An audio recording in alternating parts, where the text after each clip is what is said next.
welcome back. It's so good to see you. So, today we are going to be talking about what I've been watching for the month of October. I do want to mention that I think there is a dog outside because it keeps randomly just doing a little bark. But it's so sporadic that I don't know if it's going to happen or not. So, just know that there's a dog outside. Okay, so the month of October. First of all, the writer's strike is over. Yes. It's amazing. So we're starting to get some stuff in, but I don't know. It's not a lot of great stuff because I think it was stuff that was already in the works, So, but anyway, let's go ahead and get into what I've been watching. Okay, the first thing that I watched, or the first thing I'm going to talk to you about, is probably the best thing that I've watched all month, or in the last couple of months. Like, I really, really like this. It is a show, I guess a limited series, on Netflix, and it is called The Fall of the House of Usher. Rotten Tomato score gave it a 90, and as of right now, as of this recording, there's no audience score. What the hell? Maybe by the time the video comes out, because I'm recording this a few days, before it comes out, maybe by now it has a rating, but I'm going to rate the audience score as a 100. I really liked it. The Fall of the House of Usher. It stars Bruce Greenwood, Carla Gugino, Ruth Codd. It has so many people in it, and I can't remember the name of the director, but he's made other things like The Midnight Club, The House on Haunted Hill, Baylor Manor. I can't think of the name of it, but if you just type in The Fall of the House of Usher and then go to other things related, it'll pull up all his other stuff. He is amazing. I can't remember his name. I wish I would have wrote it down, but it's probably the best. It's so amazing. Okay, so what is this show about? The Fall of the House of Usher sounds very familiar, right? For me, it did, and I was like, that sounds similar to an Edgar Allan Poe poem or something like that, or short story. And it connects. It's not entirely nobody mentions Edgar Allan Poe, and you don't need to know anything about him or that for this show. It can just stand on its own. It just ties in, and I don't know, it's really, really cool. But it's about these two siblings, Roderick and Madeline Usher, and they had a tough life as kids because their dad didn't acknowledge their existence. It was like his secretary. They had a thing going on the side. They had two kids. He took care of them like housewives, but no, he did not acknowledge their existence and stuff like that. So it was kind of hard growing up. But eventually, you learn this very quickly, they end up taking over their father's company in a very long, drawn-out way. But something happens to make that happen. And they build an empire off of it and turn it into a pharmaceutical company. And they basically make this magical opioid pill, kind of like Oxycontin or oxycodone, stuff like that. It's like that, but this one is, different. So they built this empire, they just become huge, and it's like a huge family. And the main guy, Roderick, he originally is married, but he has a bunch of kids, a bunch of kids, but they're all not related. And then you slowly find out what happened to the marriage. Because in the beginning, he seems like a good guy. At the end, you're like, is this guy good? Like, no, he's not. And secrets from their past, him and his sister's past, begin to haunt them. Something that happened in the past is brought to light, and all of his children start dying. So, since all of his children's last name are Usher, it's the fall of the house of Usher, right? And it's so good. And there's a point in it where, for some reason, and it makes sense in the show, he starts reciting this Edgar Allan Poe poem, which I've never understood it until that moment. And I literally was just like, my jaw dropped, and I was like, this show is so cool. It was so cool. And I was like, oh my gosh, it's so amazing. And I'm like, where was this show when I needed it in high school? Because if people were to watch the show, they'd be like, damn, I need to read some poetry. Like, and like, to me, poetry is not cool. It's like, who cares? I don't care. This should be shown in high school or something. Whenever you're learning about, poetry and like Edgar Allan Poe or whatever, this should be shown, because it would get people really excited about learning about Edgar Allan Poe and like really diving into his poetry, like a lot of people like him anyway, because he's very whatever. But this show is definitely not ever going to be allowed in school, because there's murder, sex, drugs, nudity, animal stuff. Like, it's insane, but it's amazing. And now everything that I watch sucks, because I'm thinking about that show, and I'm like, I need more good things like that, because it's been a long time since I've just been like jaw dropped. This is amazing. Like, they freaking did it right, like, it was so good. Okay, enough about that, because I could just go on and on. Okay, the second thing that I watched is a movie, and it was on Amazon Prime. It's called Women Talking. Rotten Tomatoes score gave it a 90. Audience score gave it an 80. I really liked it.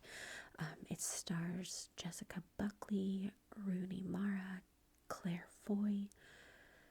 Claire Foy was the reason that I was like, I gotta watch it, because anything that chick touches is amazing. Amazing. She is one of the best actresses ever. I don't know, I just absolutely love her. It actually stars like a bunch of people. There's dozens of people in this movie, okay? And it is based off of true events, which they tell you that in the beginning, but then you forget about it towards the end. And when I was making this list, I went onto IMDb to get like the image, and then I read that it was based on true events again, and I was like, dang, this is whoa. Okay, so it is about a religious community in 2010. I'm assuming in America, I don't know, but it gave me very Amish community vibes. That's how they dressed, that's how they lived their life. That's basically what the religion, Amish, I don't know anything about Amish religion, but that's what I got from it. So, trigger warning, there is sexual abuse in the community. A lot. So these women and children, yes, children as young as 4 years old, it's a very hard movie, okay, uh, are being, men are sneaking into their rooms at night because it's the Amish community, so there's no locks, there's no security systems, none of that. They're sneaking into these women and children's rooms at night and drugging them with like cow or horse tranquilizers, raping them, and these women and some children are becoming pregnant, and they are told that their abuses, because when they wake up in pain and they're like, what is this, blood, and they are told that they are hallucinations and the devil tricking your mind. None of that has happened. It's awful. It's really hard. But it's called Women Talking because one of the men got physically caught and was reported, and so he was arrested. I don't know how that happened. If somehow somebody walked to town and reported it, I don't know. But he was arrested, and so all of the men left the community to go bring that guy back, and they left the women there, and they have to decide. They have to make a decision on what to do because a lot of the women are upset. Obviously, do nothing, stay and fight back, or leave the community. Now, if they stay and do nothing, it is going to go unpunished and it's going to continue to happen. And if they stay and fight back, that goes against their religion and they could lose and the men would overpower them. And if they leave, what are they going to do? First of all, that they would have to leave their religion. They would have to leave all of their sons. They would have to leave their husbands. They would have to leave their entire life, their way of life, their homes, their identities. It would all be gone. And it's a very hard decision for them to make, especially when you have such strong religious beliefs, and so this movie is literally women talking about the decision. It's so hard, but it's like you can't look away, and it is so good. So good. So good. So prepare yourself if you're going to watch that. Just okay. So the next thing that I watched was a limited series, and this was on Netflix. It's titled Super Pumped. Rotten Tomatoes score gave it a 60. Audience score gave it a 65. It stars Joseph Gordon-Levitt, Kyle Chandler, and Uma Thurman. It also has 1 billion people in it. And this is the story of Uber and its CEO, Travis Kalanick. I don't know. I can't pronounce names. It sounds boring.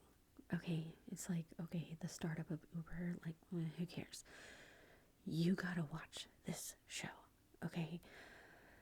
So it kind of reminds me of The Social Network. You know how like Facebook started? It's like The Social Network, but also like the Beanie Bubble on Apple, the startup of Thai Beanie Babies and stuff like that. It's like that, both of them mixed together. It's crazy. And this actually came out a year ago on Showtime. I did not know about it, but now it's on Netflix. Okay, so the CEO, or former CEO, Travis Kalanick, we'll just call him Travis, is, by his own words, an asshole. And if you want to work at Uber, you must be an asshole. And I completely agree with his statement. The show is called Super Pumped because Uber has like core values, okay? And when Travis was the CEO, he had core values, and one of them is you need to be super pumped. If you work at Uber, you need to be super pumped. That was literally a core value, okay? It's not on their core values now, because I went to the Uber website and looked. It's not. And I keep saying a former CEO because he is no longer the CEO for crazy reasons. The things that he did, first of all, Uber wasn't even his idea. He basically stole it, kind of like Facebook. But his friend who came up with the idea kind of gave it to him, and he was like, you can do this. I'm going to stand back and do whatever I want and just get all of this money. He did the smart thing because he still has shares at Uber and stuff like that. So, I don't even know what to say about it. Uber got away with so much crazy stuff, illegal stuff, like the stuff that it's scary, like the stuff that they got away with. I don't get it. And now it's like, have people seen this show? Like, are Uber things going down? I've never used an Uber, not once. I've never used Uber Eats, none of that stuff. But this guy is no longer the CEO, and this show shows how it was in the beginning, how crazy it got, how he messed everything up, and how he is no longer the CEO. It's just shocking. That's all I can say. I could not believe that everything that happened at Uber was actually a thing. But it's good that he is no longer the CEO. Let's just leave it at that. Okay, the next thing that I watched was a movie. It was a 2-part movie, so technically it was 4 hours because there were commercials, but without the commercials, it's like 3 hours. But it is on Lifetime, and it's called the Murdock Murders. There is a Netflix documentary. I don't know how many parts that documentary has. I did watch it when it came out. It's called the Murdock Murders. Something. Just type in Murdock Murders and you'll find it. But this movie, Murdock Murders, was on Lifetime. And I normally don't really watch Lifetime all that often because it's Lifetime. But it's the Murdock Murders. If you've seen the documentary, it's like, whoa, crazy. I want to see this pulled off in a movie, right? Well, it stars Bill Pullman as Alec Murdock, the murderer, okay? I'm not giving anything away because it's all out there, you know? But it's Bill Pullman as a murderer. What? So of course I had to watch it because he's like, while you were sleeping, and the dad from Casper, like, come on. Anyway, okay, so Bill Pullman is Alec Murdock, and it's about this South Carolina lawyer, and he is the prime suspect in a murder of his wife and his son. Now, do not watch this movie until you see the documentary. The documentary is jaw-dropping. It's like, oh my god. So they are basically like the Kennedys of whatever town in South Carolina. They are huge. Like, everyone knows the Murdocks in this town, okay? All the men in the family are lawyers, and it's like a history, They're a big family.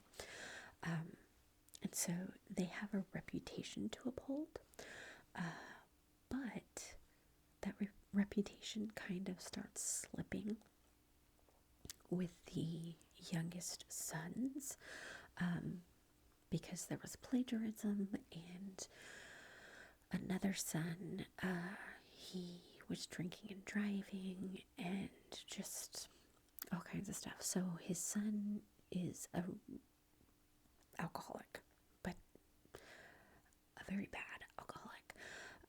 Not that there's a good one, but like, some people should never drink alcohol because they turn into completely different people, and his son was like that. They even named him, all his friends gave him a different name when he was drunk, because they were like, Timmy showed up,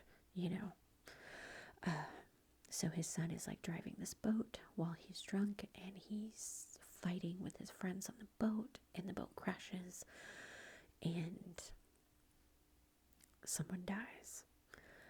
So his son is in trouble, and this is a big time trouble. So it's affecting the family. The son gets arrested. There is going to be a trial, but he's out on bail and stuff like that. And then his son gets murdered, and so does his wife.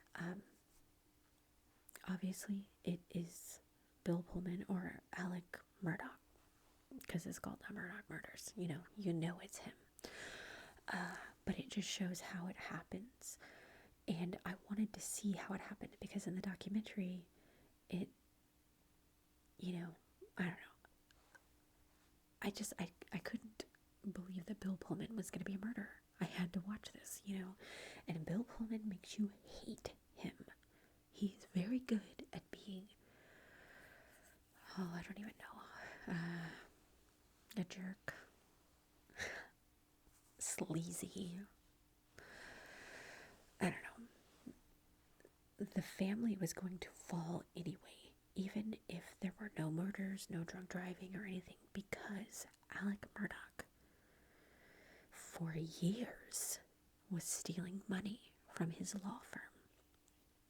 And he was stealing this money because he was addicted for 20 years on Oxycontin. His addiction was so bad that he was taking 2,000 milligrams a day, which is insane. He was just popping those pills like crazy. It was so bad that he was spending $50,000 a week on Oxycontin. Oh my gosh. So he was doing all these things in the background. I'm not gonna say everything, but even if the sons, the fall of the House of Murdock is because of Alec Murdock. He was not a good man, obviously, since he killed his son and his wife. But this show brings the documentary to life, but it excludes some things, so it's better to watch the documentary. Watch the documentary first, and then watch Bill Pullman's performance as a sleazeball jerk. It's pretty good. For Bill Pullman, I mean, I don't know. Okay, what I would really like to happen is if, like, HBO Max or Netflix if they would make the Murdock Murders show, because I feel like HBO Max, it's not HBO Max, it's called Max now. I think Max would do it right, you know? I mean, this movie is good, but it's on Lifetime, so it's not, I can't be that, dramatic. I don't know. Okay, the next thing that I watched is on Disney Plus, but it's also on Hulu, and I'm actually still watching it. I'm not finished with it. It doesn't end until the middle of November, but I wanted to tell you about it now. So it is called Goosebumps. I know, Goosebumps. In the Murdock Murders, there was no Rotten Tomato score, no audience score, nothing. That's why I didn't say it. Anyway, so Goosebumps, Rotten Tomato score gave it a 76, audience score gave it a 70, and that's as of right now. It could get better. It stars Justin Long, Rachel Harris, Zach Morris, and a ton of other people. Okay, I feel like my stomach's gonna growl. I haven't eaten today yet, so sorry. Okay, I know Goosebumps. It's supposed to be like a kid show, right? Because did you watch Goosebumps in like the 90s? Because I did. And they also made, with Jack Black, a Goosebumps movie. That wasn't great. Not really. I like Jack Black, but I didn't like that.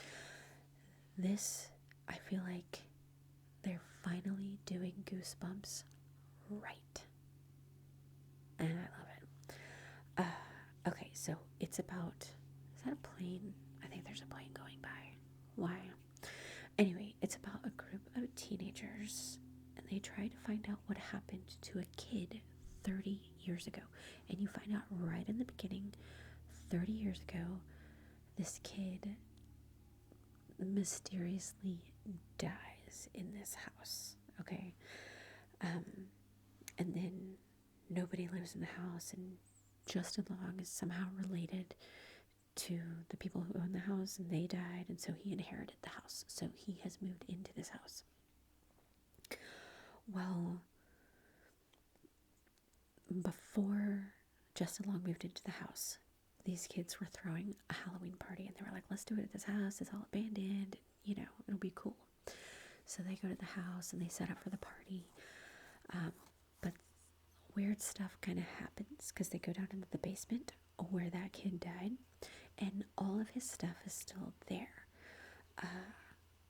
And so they start like messing with some of the stuff, and then weird things start happening.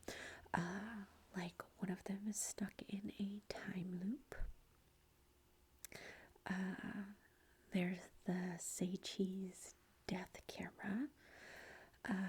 There's a mask that, like, I don't know if you've seen the Goosebumps episodes before or read the books, you know about the mask that like gives you confidence and like blah blah blah, but then it like is really hard to get off, and it's like because it wants to control you, it wants to be a part of you. It's like, but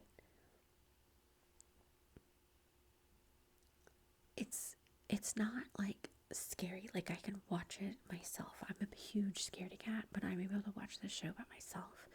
My son would not be able to watch this because he would be terrified. It's not that scary because I can handle it. If it's too scary, I have to watch stuff with my husband, which I'll tell you about in a minute. I did watch a movie last night, but I forgot to write it on here, but I'll tell you about it if I remember. I hope I remember. Anyway, so I don't know, and the parents of these kids, they're somehow, we don't know how yet, but they are somehow involved in that kid's death 30 years ago. So they're all acting real shady, and it's like, what is going on? I think it's a show for like teenagers, young adults, but I like it. And I feel like they've finally done Goosebumps justice. Like, it's done right this time, and I like it. And it's like not each episode is about one thing. It's like a series. Like, all the little Goosebump stories and books are connected all in one. It's really cool. I liked it. Let me tell you about this other movie before I get into the last thing so I don't forget. So last night, me and my husband watched The Boogeyman on Hulu. I don't know who it stars. I don't know the Rotten Tomato score because I didn't put it on here. I was scared. And I was like, halfway through, I was like, this is a NyQuil night. I gotta, because I get real scared. I'm a big scaredy cat. But this movie is about the Boogeyman. So, like, there's this man who, they live in this house, and there's a baby in a crib. This is at the very beginning of the movie. And the mom puts the baby to bed, the baby's asleep, and all of a sudden you see the closet door open, because that's where the Boogeyman is, the freaking closet. And the Boogeyman, you can't see him, but you can hear him, and he's like, be quiet, go back to sleep. And like, because the baby like started crying because of the creak of the door, and he's all like very evilly saying, go back to sleep, be quiet, and the baby wouldn't be quiet. And so sorry, but the Boogeyman literally kills the baby. And I'm not talking just like suffocate. There was blood. I don't know what he did, but he killed the baby, okay? And so this man who lives there with his wife, they've had 3 kids, and all of their babies have died. And so he's just panicking. This is literally in the first 5 minutes of the movie. He's panicking, and he just can't handle it anymore. And he goes and talks to this psychiatrist who has this practice in his house, and he was like, I gotta talk to somebody. You gotta, listen to me. And he's like, well, it's usually by appointment only, so we can schedule an appointment. And he's like, no, I have to talk to you now, And so he's talking, and he explains, he's like, I have this notebook, and I've been writing all my things down in here, but I need somebody to believe me. Something's in my house. I don't know what it is, blah, blah, blah. It's the Boogeyman, This guy thinks he's crazy. He calls the cops and is like, man, there's a crazy guy in the house. The guy ends up killing himself in their house. And then the Boogeyman is like, ooh. Because somehow he was attached to this person, and he was like, ooh, I like this house. So it's about this house dealing with the Boogeyman. And it's like, hello, do not leave closet doors open. Don't look under the bed. Like, all light should be on at all time. Okay, because the Boogeyman doesn't like light. And I know that. Because I sleep with the lights on. The kids have all these, like, light thingies. There is no darkness in this house. Ever. There's always a light on somewhere. And if there's not, we have night lights, okay? Because I'm scared of the dark. So, because Boogeyman. I need to see my murderer coming to get me, Anyway, so it's just about that, and it's just real scary because it's dark and it's creepy, but at the end, I was like, okay, this isn't so bad. Like, it ended on a good note-ish, but it did get really, really intense. Like, I was like, oh my god, and like, my husband even got scared a few times, and it's really hard to scare my husband. Real hard. But anyway, okay, so the last thing that I watched is a movie, and it is on Paramount Plus. We watched it on Amazon because that's included in the Amazon thing. But it is Teenage Mutant Ninja Turtles, Mutant Mayhem. Is that what it's called? It's the new movie that came out. I think it came out in like June or July, something like that. I did not go to the theater to see it because I thought it was going to be stupid. I was like, we'll wait for it to come out. Rotten Tomatoes gave it a 96. Audience score gave it a 90. And I completely agree. This movie was amazing. It stars so many people. We've got Ice Cube, Jackie Chan, Rose Byrne, John Cena, Post Malone, Seth Rogen, everybody. Now, the Teenage Mutant Ninja Turtles, I think they're new actors because I have no idea who they are, but it's amazing. Okay, so it's basically like an introduction to the Teenage Mutant Ninja Turtles if you don't know who they are. Okay, so it starts out with them as babies and they're in the sewer and green ooze, you know, and then, oh my gosh, mutant turtles, right? Well, they grow up with their, what is he, like a rat? Their rat dad? Oh, what's his name? Splinter, I think. Anyway, and so as they get older, Splinter actually got into the ooze as well, and he grew quite large. And I think he went up because they were in the sewers, and he went up, and then people saw him and they tried to murder him. So he went back down in the sewer, and he was like, "We can't ever go up there.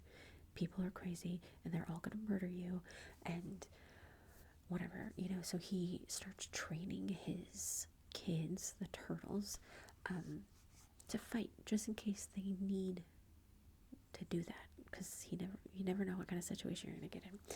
Anyway, so yeah, when they become teenagers, they start to rebel, and they're like, I want to go up, you know, up there and like hang out with people. They're gonna be cool with us, right? Like, I don't know. Anyway, so they want to be free, and so they sneak out, or like they go get their supplies, and they do it at night so they can be silent like ninjas. But they start like watching people, you know, and I don't know, they're like, these people seem cool, like I want to be friends and I want to do stuff with people. And they meet a school reporter. I think they like rescue her or something, I don't know, but it is April. Now, I don't know about you, but I watched Teenage Mutant Ninja Turtles when I was a kid. I loved it. But I've always hated April. I don't know why. I just freaking hate her. Not anymore. April in this is amazing, and I love her. And I was so shocked because I was like, here comes April. I freaking love April. She's amazing. She's so smart, and she's so funny, and just awesome. Awesome. And there's this guy terrorizing the town, and it is somebody named Superfly. I don't remember Superfly from the stories, but I don't know. But Superfly is super cool. It's Ice Cube, so super cool. He's Superfly. Anyway, and I don't know. He's like coming up with a plan to like kill all the humans or something. This show, or this movie, is fantastic. I thought I was gonna hate it. It was so funny. So funny. Funny for adults, funny for kids. It's just fantastic. It's fantastic. And the animation is so weird. It's like almost like claymation mixed with a comic book or something. I've never seen anything like it. It's really, really cool. I don't know. I would definitely recommend watching that, even if you don't have kids. It's hilarious. It's good. And at the end, there was like this little end scene, because I was like, okay, the show's over, but I want to skip through the credits because I think there's going to be something after this. And I was right. There was a little scene, and it had to do with Shredder. Oh, if you know about Teenage Mutant Ninja Turtles, you know about Shredder. He's the worst. So obviously there's going to be Teenage Mutant Ninja Turtles 2, and I am full going to see that at the theater. I cannot wait. I can't wait. Like, that's really, really good. But anyway, yeah, so that is all the stuff that I've been watching for the month of October. I really hope that you enjoyed that. Thank you so much for watching, and I will see you soon.